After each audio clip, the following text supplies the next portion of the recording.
apa itu tentang Trinitas atau Tritunggal ya. Ya, ini ya sebagai contoh ya. Nah, tengah-tengahnya adalah Yahweh ya. Ini adalah nama Tuhannya Israel ya. Ya. Bapak itu adalah tubuh roh ya. Kalau di Islam memanggil tujat. Nah, apakah tubuh roh itu punya kaki tangan? Kalau di Alkitab dia serupa dengan segambar manusia, dan manusia diciptakan serupa gambar dengan Yahweh ya. Jadi dia nggak bohong ya. Jadi tubuh roh itu memiliki kaki dan tangan. Apakah di Islam ada? Ada. Tunggu sebentar ya. Ini ya punyanya Christian Press yang pernah bongkar ya, Allah SWT itu, dan saya pernah selidiki juga ya. Allah itu punya mata ya, betis ya, kaki ya, kaki dan tangannya itu semuanya dua, tapi kanan semua. Karena waktu itu di ayat Al-Qur'annya itu ya, ada orang bertanya, Allah itu seperti apa? Dia memiliki dua tangan kanan ya, dan kaki dua kanan semua ya. Karena Muhammad ini menggambarkan Allah itu seperti itu, soalnya dia tuh benci dengan tangan kiri ya. Kiri itu najis ya, semua kanan, wudu kanan, makan dan minum sebelah kanan, buah kanan itu adalah kebaikan ya. Makanya diciptakan Allah seperti itu. Oke, kita kembali lagi ya. Nah, Yesus adalah jiwa, dan Roh Kudus itu adalah roh Yahweh itu sendiri ya. Nah, sebelum kita mengenal Tuhan, kita harus mengenal diri kita sendiri. Kita harus renung. Kita tidak mempunyai apa? Oh, kita punya tubuh, kita punya roh, kita punya jiwa.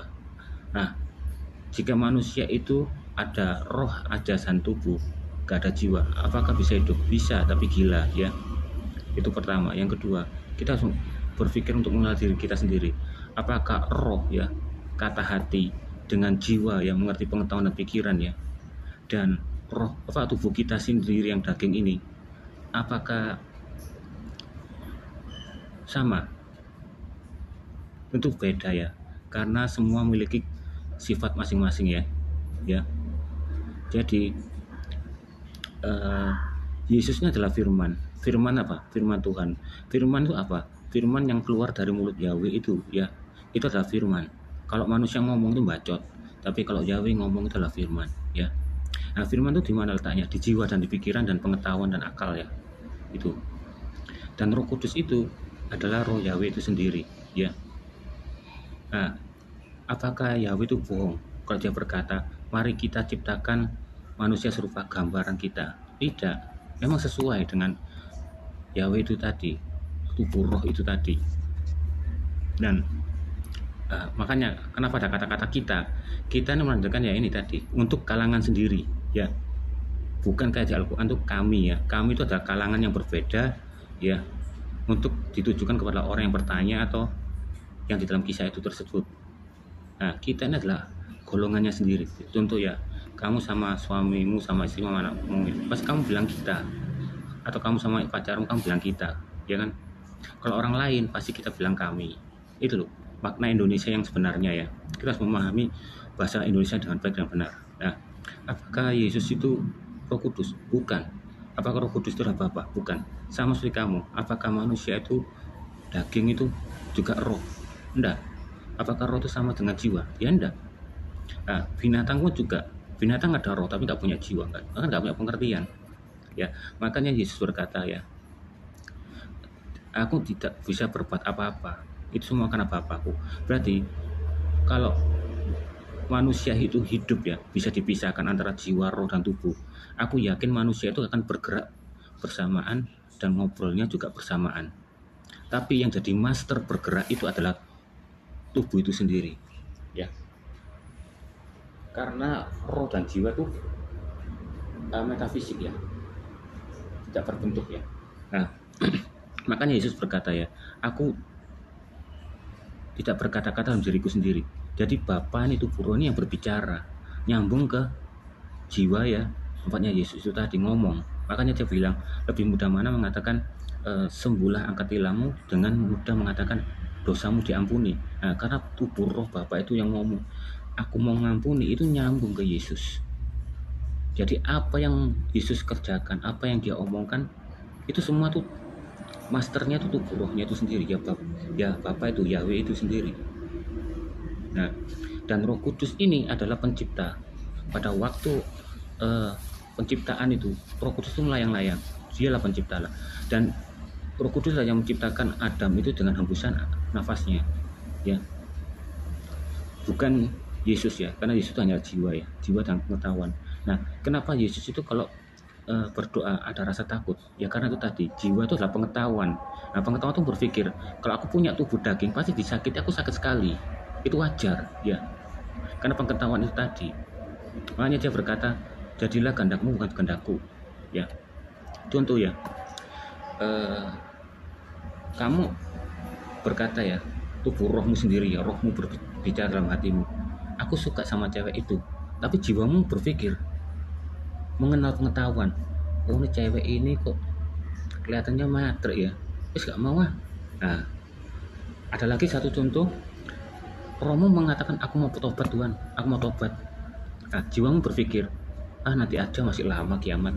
Tapi dagingmu juga berbicara tuh, istilahnya katanya, aku juga males sih, agak enak ya, yang berhubungan intim tuh enak ya, terus gak usah tobat lah. Nah kayak itu, manusia itu bentrok dengan hati ya, dengan jiwanya itu bentrok. Tapi kalau Yahweh tidak bentrok, dia ngomong tuh satu kesatuan, beda dengan manusia ya, ngalor ngidul. Kadang manusia tuh mikir, aku sebenarnya senang tuh enggak ya, dia berantem di dalam dirinya tuh ya. Kalau Yahweh itu enggak, antara Bapa dan jiwanya dan Roh Kudusnya itu sinkron. Kalau ngomong barengan, gerakannya juga barengan. Makanya Yesus berkata, jika kamu lihat aku, kamu lihat Bapa. Tapi kalau di ayat Al-Quran mengatakan, jika ada yang tanya, bagaimana Allah itu? Nah, Muhammad bertanya, jika kamu lihat bulan ini, ya, berarti kamu lihat Tuhan nih. Ya, berarti apa? Memang Allah itu ya, Allah itu ilah ya, gelar Tuhan. Loh itu adalah bulan sabit. Makanya di masjid itu di kubahnya itu ada bulan sabit sama bintang-bintang itu dari mana? Dari Atika, putrinya itu Al-Alat, Al-Uzza dan Manat ya, Dewi itu ya. Nah, ini menunjukkan ya bahwa satu kesatuan ya. Nah, makanya Yesus tuh berkata, aku nggak bisa apa-apa karena Bapaknya sendiri ya yang ngontrol tuh, Bapaknya, masternya. Sama kalau kita dipisahkan ya antara tubuh dan jiwa dan roh, misalnya bisa hidup ya bisa hidup, pasti otomatis yang memaster itu adalah tubuh itu tadi. Nah, kalau makanya aku heran, pada waktu Yesus itu disalibkan ya, dia menyerahkan ya nyawanya ya, berarti dia apa? Dia berangkat sendiri. Kalau nggak percaya, kalau kamu punya temanmu sekarat ya, kamu bilang, kamu daripada susah-susah ya, kesakitan, kamu lebih baik berdoa pada Tuhan, kuserahkan nyawamu. Gak bakalan itu Tuhan terima, gak bakalan. Mungkin bisa 1 hari kemudian, mungkin bisa tambah sembuh. Kalau Yesus enggak, kuserahkan nyawamu, langsung begitu cepat, dalam hitungan detik langsung meninggal, ya kan? Itu menandakan bahwa apa? Dia berangkat sendiri, bangkit pun ya berangkat sendiri ya. Dia bilang 3 hari, nggak tahu jam berapa ya, terserah dia sendiri ya, berangkat dia sendiri kan. Nah, bukan dicabut oleh Bapa, dia berangkat sendiri, kuserahkan ini. Atas penebusan dosaku ini sudah kulakukan, kuserahkan gitu loh. Nah, sama ya. Jadi konsepnya itu sama. Ketika manusia itu mati ya, kita jadi apa? Tubuh roh. Gak mungkin kamu jadi mati jadi kunang-kunang berbentuk lidah api gitu, terbang gitu ya. Itu enggak ya. Dia tetap bentuknya tubuh roh itu tadi. Nah, yang kuherani kalau di Alkitab ya, ketika Yesus disalibkan ya, bangkit di antara orang mati, dia mengganti tubuhnya. Tubuh yang daging panah ini berubah menjadi tubuh kemuliaan. Jadi bisa makan, bisa minum. Makanya waktu dia datangi ke murid-muridnya, dia dikasih makan dan minum bisa. Nah, itu namanya tubuh kemuliaan ya. Dan itu pasti nggak ada alat kelamin. Karena ya, asal mulanya Adam dan Hawa diciptakan, itu tidak ada alat kelamin. Dia memiliki tubuh kemuliaan. Dan Hawa pun tidak diciptakan dari alat kelamin dan sebagainya ya. Nah, karena dia makan buah ara itu dan pengetahuan itu, dia juga merasa malu ya Pak. Kemaluan itu tadi, dia memiliki kemaluan. Tuhan tidak menciptakan ngesek gitu di sana ya. Tuhan tuh ingin tuh manusia wanita itu tidak merasa kesakitan melahirkan. Dia diciptakan secara manusia itu langsung. Itu rencananya itu ya. Karena dia makan buah ara itu, dari dia timbullah daging itu dan kemaluan itu.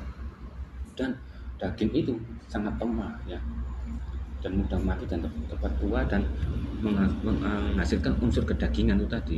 Nah, Yesus bangkit ya dari kematian itu adalah memakai tubuh kemuliaan. Dia bisa makan tapi bisa minum. Nah, anehnya lagi yang Al-Quran tidak percaya akan kebangkitan untuk jadi tubuh kemuliaan, tapi dia ngomong di surga kita bisa makan, bisa minum, bisa ngesek. Kan aneh. Sedangkan Bapa ya Yahweh pada di Taurat yang lama, dia ya waktu korban bakaran, dia ngomong bahwa asapnya tuh mengharum menyenangkan Tuhan. Berarti tubuh rohnya Yahweh itu hanya mengambil dari asap itu tadi, bukan secara makan, secara seperti kita nih makan atau minum. Nah, kalau di Al-Quran itu berkata mati dan bentuk jadi roh tubuh, ya tubuh roh, bagaimana bisa makan dan minum di surga? Apalagi ngesek, kan arwah tembus, ya kan? Nah, karena Yesus itu bangkit ya, memakai tubuh kemuliaan ya, membawa tubuh manusia ini ke surga, otomatis Bapa itu sendiri ya memiliki tubuh manusia yang mulia, yang tanpa kelamin itu, karena di surga tidak ada ngesek ya, kita hidup seperti malaikat ya, kudus ya, karena alat vital itu terjadi karena buah ara itu, karena dosa itu tadi. Nah, waktu dibawa angkat ke surga ya, yang menyatu dengan Bapa, dan akhirnya genaplah firman Tuhan itu yang berkata Tuhannya orang Israel bukanlah Tuhan orang mati, tapi orang yang hidup. Berarti Yahweh sekarang ini bisa makan dan bisa minum. Buktinya apa? Pada waktu akhir zaman ya, akan ada pernikahan ya, pernikahan anak domba.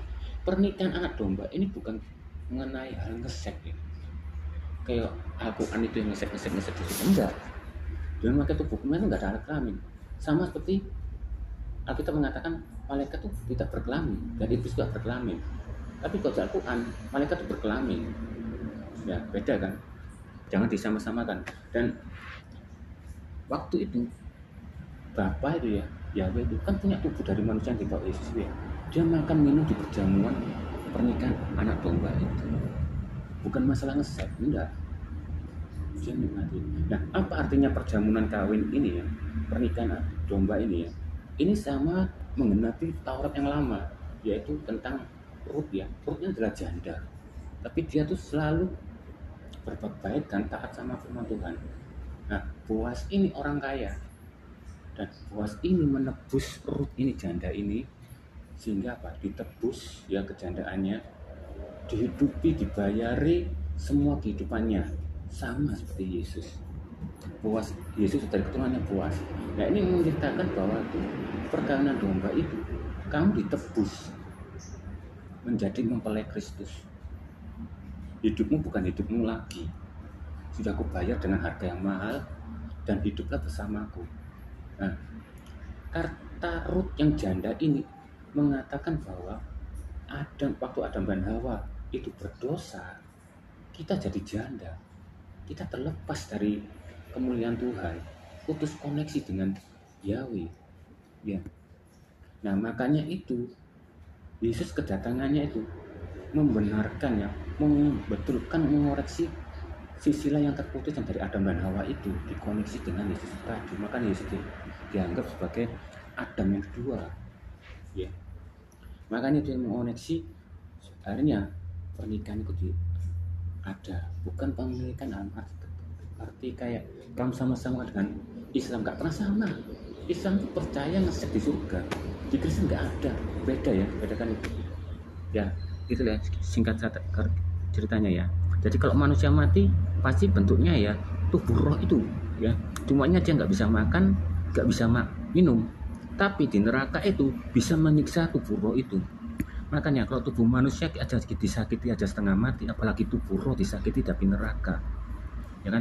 Makanya ada firman berkatakan, janganlah kamu takut dengan manusia, tapi takutlah kamu yang bisa menyakiti rohmu di kerajaan waktu di neraka, yang menyakiti rohmu dan jiwamu. Nah, jiwa ini ya terdapat dari mana? Jiwa ini sebetulnya menurut logika kesendirian, jiwa ini adalah nyolong ya, nyolong dari buah ara itu tadi. Sehingga manusia itu punya jiwa pengertian baik dan buruk, dan menciptakan ini semua itu nyolong dari buah ara itu tadi. Jiwa itu terjadi.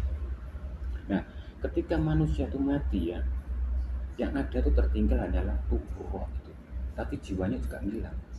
Nah, pada waktu kita mati, kita itu juga mungkin tidak mengingat apa-apa ya, mungkin pengetahuan itu hilang semua. Kenapa? Pengetahuan waktu kita ngomong ya, yang kita bicarakan semua dari jiwa semua, dari pikiran. Nah itu kita nggak mendapatkan itu ya. Nah tubuh roh itu dan sama roh yang dalam kita itu, inti dari roh itu sendiri ya, itu aja ya. Karena roh itu ya, inti roh itu ya itu nggak bisa musnah, dan tubuh roh itu juga nggak musnah. Nah makanya itu dinamakan kematian maut, racun maut ya. Kita mengalami itu tadi. Tapi kalau percaya dengan Yesus, kita akan menerima tubuh kemuliaan, sama seperti waktu Adam itu. Kita bisa dengan tubuh kemuliaan ini ya, bukan seperti daging ya. Dia akan menjadi abadi, bisa makan, bisa minum. Gak seperti Al-Quran. Al-Quran itu ngomong gak ada tubuh kemuliaan. Jadi kalau roh bagaimana bisa makan dan minum? Sedangkan Yahweh dulu Taurat ya, dia cara makannya apa? Dengan bakar-bakaran, asap yang menyenangkannya. Ya, contoh jin makannya dari mana? Asap. Ya, nah itulah. Oke ya, sekian dulu. Terima kasih.